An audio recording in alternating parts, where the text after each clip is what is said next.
Адылбек Алеш, сіз азыр қанша жаштасыз? Мен 58. 58. Біз ошол кредитті қанчачы жылға чейин алатабыз? Бұл жерде теңи грант, бұл толығы менен кредиттик келишим эмес. Ошон үчүн баягы каржылоо боюнча долбоор деп аталат. Қанчачы жылға чейин алатабыз? Кыскача. 38 жылга, 6 жыл жеңилдетилген мөөнөт менен. Ошондо сиз 96-га жетесиз буюрса. Буюрса. Ден жете албайм го. Буюрса да? Көп жашаңыз. Рахмет. Көп жашаңыз, ооба. Бирок силердин балдарыңыз төлөшөт ошол кредитти да. Азыр биз кредитти жөн эле бюджетке алып атабыз да, туурабы? Жөн эле бюджетке. На поддержку бюджета, туурабы? Ооба, бул жерде өзүнүн баягы талаптары болгон. Ушу талаптардын баардыгы толугу менен 100% аткарылгандан кийин Билем, алар жөн эле жазылганда, а так на поддержку бюджета, туурабы? Да. Эми чынында бизде акча жок болсо, карызга албаш керекпиз да. На сегодняшний день. Просто покушать. Проблема бар болсо, анда биз кыскартыш керекпиз расходторду. Негизи даже өнүккөн мамлекеттер, кедей мамлекеттер ушуна кылышат го.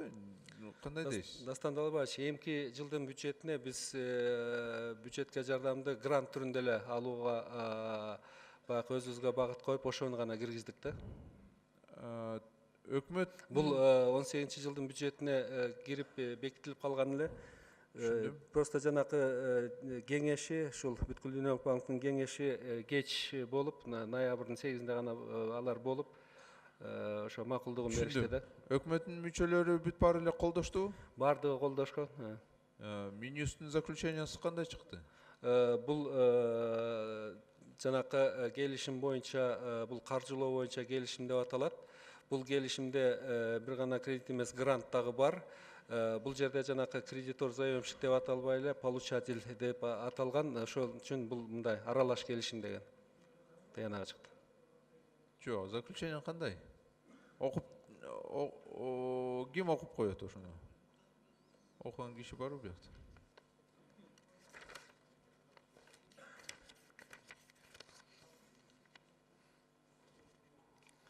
Бул жерде мындай деп жазылды, карап чыгып, баягы бюджеттик кодекстин 2-чи беренесине ылайык бул кредиттик келишимдер деген аныктама бар.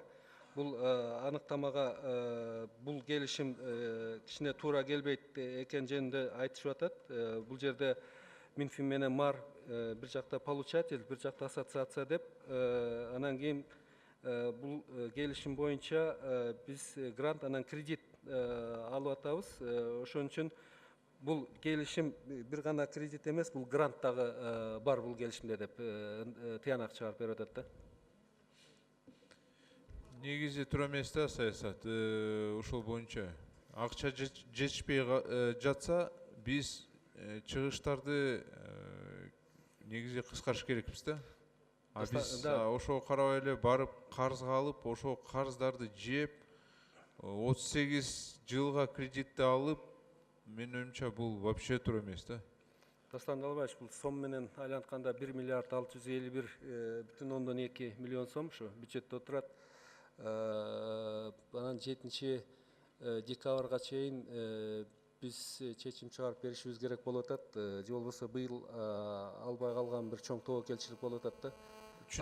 Справки об основании, Адылбек Алешевич, орусча айта кетсем, написано: экономических последствий нет. Общественное обсуждение не требуется, так как не затрагивает интересы граждан. Эми бул калпта. Экономические последствия бар. Раз силер акчаны алсаңар, бул бюджетке киргенден кийин экономический мындай таасир бар. Коомдук талкуу өтпөсүн себеби жарандарга бул кызыкчылыгына тийбейт деп, бул дагы чындыгында калпта. Себеби кредитти ким төлөйт? Ошол эле жарандар, налогоплательщик. 10 секунд. Справка об основании жазганда кичине мындай калп жазбай эле жакшылап жазбайсыңарбы? Мындай таасирин берет.